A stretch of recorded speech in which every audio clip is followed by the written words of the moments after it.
You ask Tiger to solve. This deals with linear equations with one unknown. The final result is g equals -12.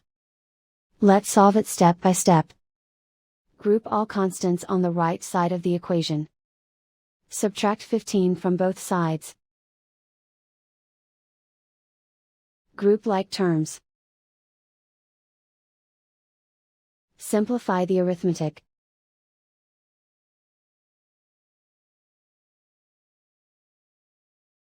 Isolate the g. Divide both sides by 4. Simplify the fraction. Find the greatest common factor of the numerator and denominator. Factor out and cancel the greatest common factor.